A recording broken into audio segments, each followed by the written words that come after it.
Thank you very much, and good afternoon, everybody. I have the privilege and honor, dubious honor, of speaking to you after a very sumptuous lunch.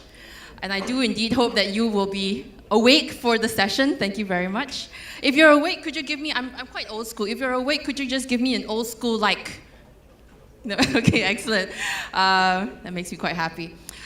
The title of my presentation is The Next Web, Digital Governance and Public Policy. I subtitled it Digital in Public Policy. I'm a practitioner. I work in the private sector. I've never worked in the public sector. I work with the public sector. In my role, amongst other things, in my role as the Executive Director for the Asia Cloud Computing Association, I represent the voices and the perspectives of the industry to governments, to NGOs, sometimes working together with NGOs and with other associations together to make sure that our voices are heard. And this is going to be an interesting session because I decided against this sort of theoretical framework to present. Instead, what I'm going to do is I'm going to tell you stories. Is that okay? Tell you stories from the industry. Tell you complaints from the industry in some instances. We're talking about how technology has moved the public policy discussion far faster than ever before. And this is what we're seeing. Public policy usually, I feel, in Singapore and in other places where technology is much more used on a daily basis, moves very fast. With digital governance and with digital, full stop, not digital governance, but with digital, it's actually moving a lot faster. We used to do public policy in silos. We used to deal with industry development policies. We used to deal with finance policies. We used to deal with education policies, defense, military, trade, transport policies, etc. And we used to deal with them in individual silos. First story, let me tell you the story. Because I deal with a lot of the carriers, I had one of the internet carriers, the telephone carriers come up to me, and this is an international one, so please don't go and call Singtel and ask them, why did you talk to May-Ann? This is an international carrier. They said, hey, we have a problem. We have a product. It's a cloud product. And we have a company, it's a bank, and they want to buy our cloud product. So far, so good, right? Somebody wants to buy, somebody wants to sell. Okay, right? However, they had this problem. When they were about a couple of days away, or a couple of hours away from signing the contract, there was a question that came up. So if we store our data on your data centers, this means that we're okay, right, with privacy regulations. We hear that Indonesia has this new privacy regulation. We hear that India has a new privacy regulation, and we hear that Singapore also, the PDPA is coming up. So we're okay, right? Because you guys are the big businesses, right? And you guys know about the regulations.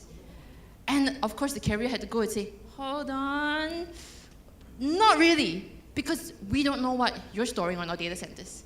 We're not quite sure the information. We're not actually contractually, we're not allowed to know. Okay, somebody might want to look into that. We're not sure what you're actually putting into your data centers. So we can't guarantee that you will be compliant. So like, oh, okay. Now we have a problem. And so what happened was they came to me and said, could you help us resolve this? Because what they had done, and mind you, this is not something which I have done, what they had done is, because they're a bank, they went to the MAS, and this is about 3 years ago, so things have changed since then. I'm telling you an old story. 3 years ago, they went to MAS, and then they asked, dear Mr. MAS, we want to buy, we want to put our data here, is it allowed? And according to them, what the MAS went was, this is like technology stuff. Could you go to the IDA, please? So they're like, okay, that's fine. I mean, that's fine. I mean, 3 years ago, stuff was still not quite right. We went to the IDA, and the IDA did the same thing. This is like your banking stuff, right? Your banking data. I'm not quite sure. Can you go to MAS, please? So they came to me and said, May-Ann, in Singlish, how? Very, very difficult. This is one of the stories which I tell to demonstrate that 3 years ago, Singapore wasn't quite ready, or was facing a lot of the questions that we are now facing in the new technologies when it comes to how public policy and digital governance together is creating a lot of questions which a lot of the structures aren't quite ready to handle yet. And I'm a Singaporean, I live and I work in Singapore, but my purview is Asia Pacific. So a lot of the stories that I tell you, please don't go running to the relevant department or ministry in Singapore, because actually a lot of it actually comes from around the region. The second story I'm going to tell you about education. Imagine, how many of you actually cut your teeth on a computer that had a tower and was connected together with a CRT monitor? Most of us cut our teeth on those systems.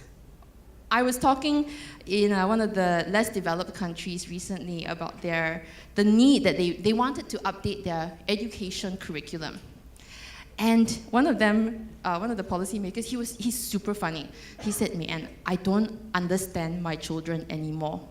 They come up to me and they say, Papa, I want to take a selfie and WhatsApp it to somebody.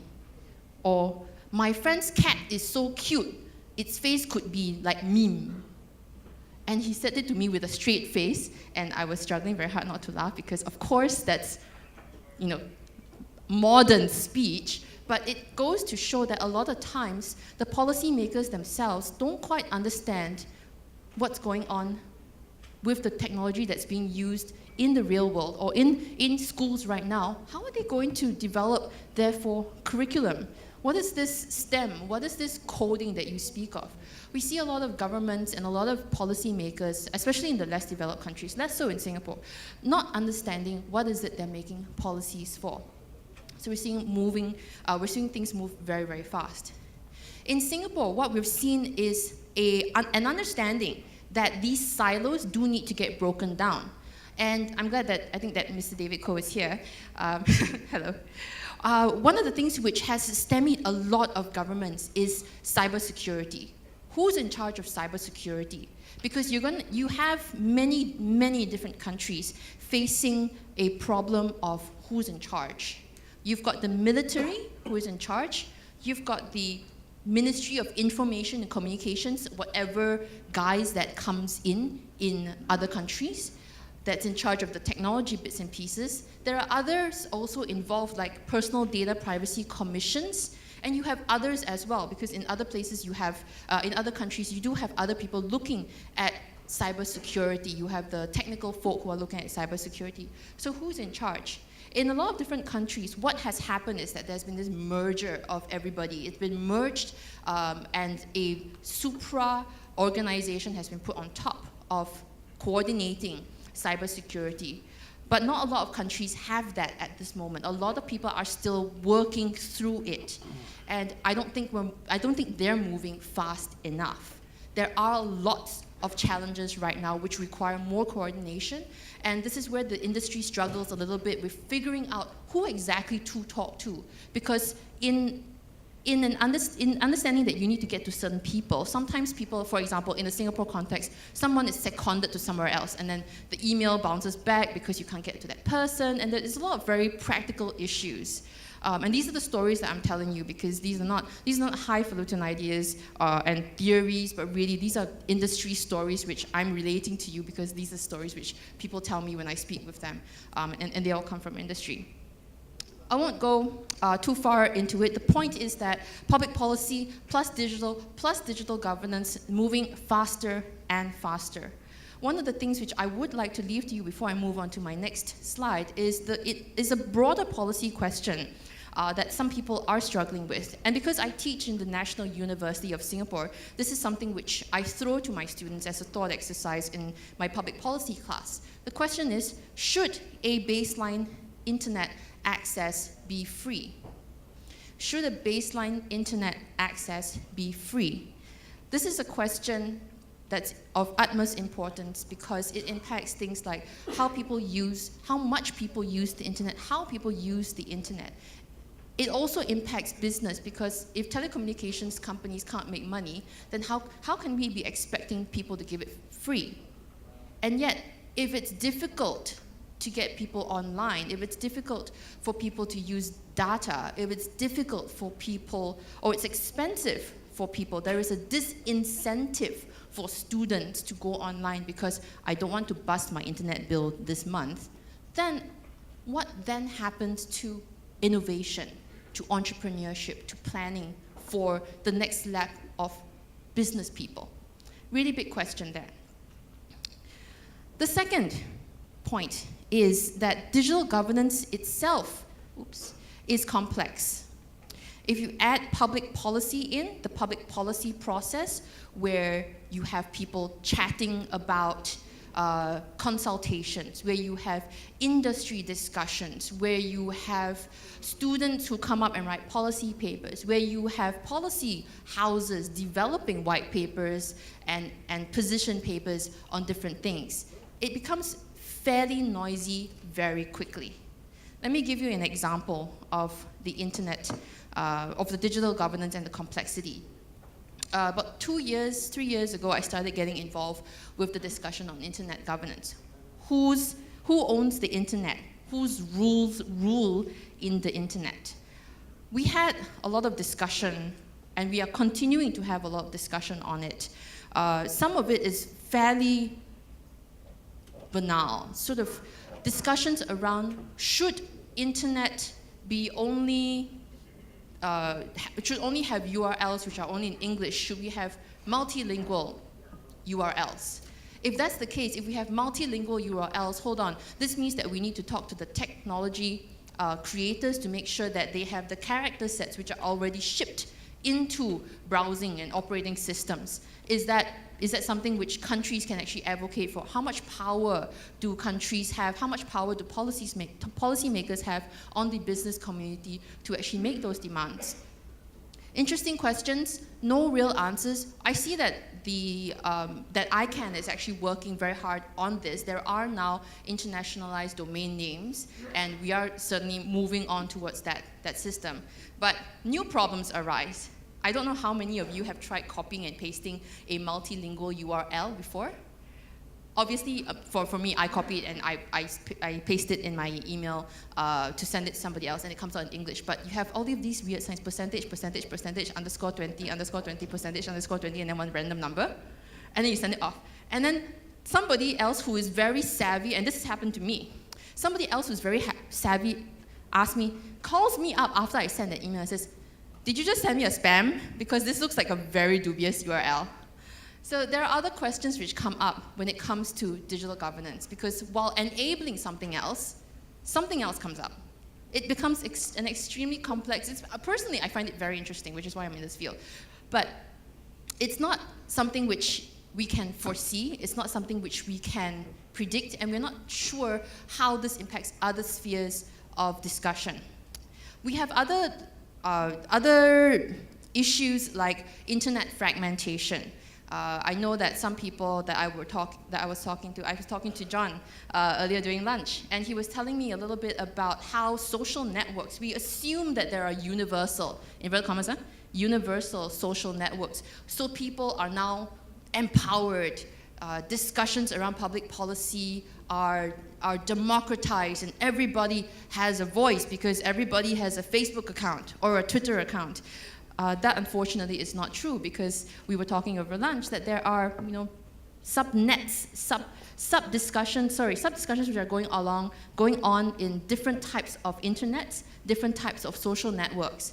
And this is not just limited to social networks, of course, it's expanded out to networks in general, writ large. There are small little enclaves of the internet which are closed to different people, and you can't ever use them because they're closed systems. And because of that, there are all sorts of different standards, there are all sorts of different data sets which are coming up, and there are all sorts of different people who are talking and creating new types of policies, creating new discussions which people of other groups cannot participate in. So the fragmentation of the internet, dark nets, country nets, whatever net you want to call it, that's actually one of the issues which is of the category digital governance, and it's extremely complex. We haven't quite yet pulled it apart. We've got M2M AI, algorithms, machine learning, robotics, questions around bias, questions around discrimination, questions around whether or not the robots are going to replace us. I hear a lot of this coming up right now. I think that there is a fraction of it which is sensible. Most of it is alarmist, very Chicken Little, the sky is falling. We have had discussions on the ACCA front about how we want to be engaged with this. At this point in time, we're not quite sure yet because I represent the business community. The business community is very driven towards innovation. They want to make these new toys. They want to make these new devices. They want to push the boundaries of what technology can do for us. But they're not thinking quite yet about whether or not they should do it. They want to see whether or not we can do it in the first place. So there is a bit of a tension there, which we've not come to in public policy quite yet. We're starting to, but here's where my fear is, that we're not moving fast enough to address the should we be doing it versus the can we be doing it in the first instance. And in many instances, there is a lot of work to be done in capacity building. Let me give you an example.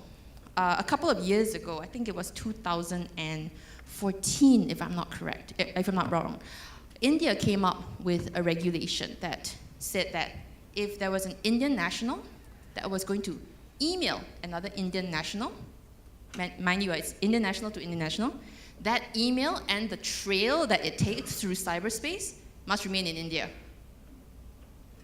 So if you happen to be Indian and I happen to be Indian, that email trail has to remain in India. I'm not sure how people are going to track that. I'm not sure how people are going to enforce that, but it was a regulation. Here's the update to that. Apparently, and I need to verify this, so please, this is really, really very new, but last week somebody just emailed me about it. Have you heard about this rule that India's thinking about putting in place, which says that if a machine is in India and another machine is in India, if they need to talk, that talk also has to remain in India? I'm like, I didn't know that machines firstly could have a nationality. And I'm not quite sure how you would trace it in the first instance. Again, please, this is very new news. You need to verify this. Please don't say that I'm giving you fake news. I do need to go double check it in the first instance. But that's the kind of regulation that requires a lot more capacity building, a lot more skills training, so that policymakers can know how to enforce this, can know how to develop it, so that the industry can actually know how to respond to that. We've got other issues like tax, digital, Silk Road, tracing in terms of logistics and the delivery systems. There are digital trade and e-commerce considerations, which are driven a lot by governments, driven a lot by countries. However, there are also an increasing voice from the business community trying to get into this space, and it means that there are industrial factors which are being put into the public policy discussion faster and faster and faster, and that makes the whole entire discussion really, really noisy when it comes to issues around digital governance.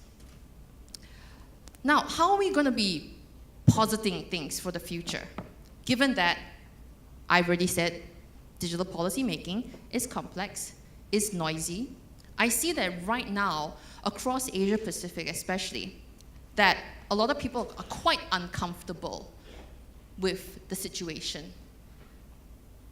A lot of people are quite uncomfortable with the situation. On top of being uncomfortable with the situation, they're not comfortable at asking the not comfortable questions. They're not comfortable in asking the not comfortable questions. Let me give you an example. And I'm a part of the World Economic Forum. And one of the things which is happening in my particular council is that the World Economic Forum thinks that it has a global representation in my council because based on the nationality of people involved. Nationality is a quirk of where you're born. What's happened in my particular council is I found that the majority of views are fairly Western in their views. And I sit on the Council for Human Rights, which is, shall we say, has a lot of different opinions from around the world. I'm the only Asian in the panel for real. Everybody else, even though they claim that they're from, for example, Japan, even though they claim they're from wherever, they're not actually from that country. They just hold a nationality. They hold a passport from that country. Now I think that some people are a bit uncomfortable at me even raising this already, but we need to ask these questions, because when it comes to things like digital governance, who do you speak for? Who do you advocate for? Which country do you speak for? I think that's of utmost importance to ascertain, because it allows us to therefore see the spread of discussions, the spread of ethos, the spread of background, and put it on the table so that we all can discuss it properly and not just have a particular, for example, school or a particular region or a particular type of thinking that is represented. The other discussions that we have around how to accommodate the complexity and the noise and the noisiness of digital policy making is the question about where do you speak from. We have a policy-making process in Singapore which is really, really good. There are industry consultations, there are allowances for people to write in, there are different places where closed-door consultations, in-person consultations are being conducted. And I think that that's fantastic. The question now is this is actually coming from my students. They raised their hands and they asked me in class, what if I tweet my opinions in? Is that considered valid? I said, well, actually, firstly, I don't think that they have an avenue for tweeting in your opinions. And secondly, I don't think that we have a measure for the legitimacy of such a submission. So it's something that's pretty interesting, which I thought I would just raise as a point of conversation, which I'm happy to chat with you. I understand that we have a panel discussion later. But there are these things which are coming up. And have we, therefore, as policymakers, as people who are part of the public policy process, have we put in place these structures by which to engage a new, different kind of dialogue? Happy to talk about the others as well, but I see I'm running out of time. Let me leave you with one last story. This is about the neurological changes, which is the I don't know where we're going to. I'm Chinese. We celebrate Chinese New Year. Chinese New Year in Singapore means a small smorgasbord of lots of feasting, a lot of visits to families. The last Chinese New Year, I was at one of my relatives' house, and everybody's got kids, and they're all running around. Oh, so cute, you know. They're fantastic. One little kid, about 3 or 4 years old, runs out, and they have got one of these like huge screen TVs in their houses. And as per Chinese New Year, it's always on as background noise. The kid runs up to the TV, and this is not his house, okay? He runs up to the TV and he does this, bam, psh. What's he doing? He's swiping it, he's using it, he thinks that it's a touch screen, and he's swiping it. Now, I don't know what this kid is going to grow up to be. I don't know how having a screen-based history behind him, I don't know how that's going to impact how he sees the world, in the same way that the earlier policymaker that I was telling you a story about doesn't understand I'm going to take a selfie and WhatsApp it to my friend. Don't understand it. And the neurological changes that are happening in this generation are going to come a lot faster than we know. A lot of the policies right now have a big question mark on them because of this new paradigm. Let me give you an example. A lot of my friends are posting up pictures of their kids on Facebook or on Instagram, which is actually Facebook. They're doing it a picture a day. Have you seen that? Yeah? If you've seen that, give me an old school like again. They've got a picture a day. Question, what happens if a psychological profile can be built of that child depending on the comments that the parents have made commenting on that photograph? What if a psychological profile can be built of that person, understanding that, oh, he likes Universal Studios, didn't like Disneyland, loved going to the beach, has a history of this, went for taekwondo class, etc. What is going to be the implications of this history floating around behind us? I don't have any answers, but I do think that we do need to face these uncomfortable questions, make accommodations, and make inclusion a point of our plans when we talk about digital governance. So with that, I want to thank you very much, and I want everybody to smile as I take a selfie with you. Okay. All right, 1, 2, 3. Okay, very good. Thank you very much for your attention. I'll speak to you a bit later.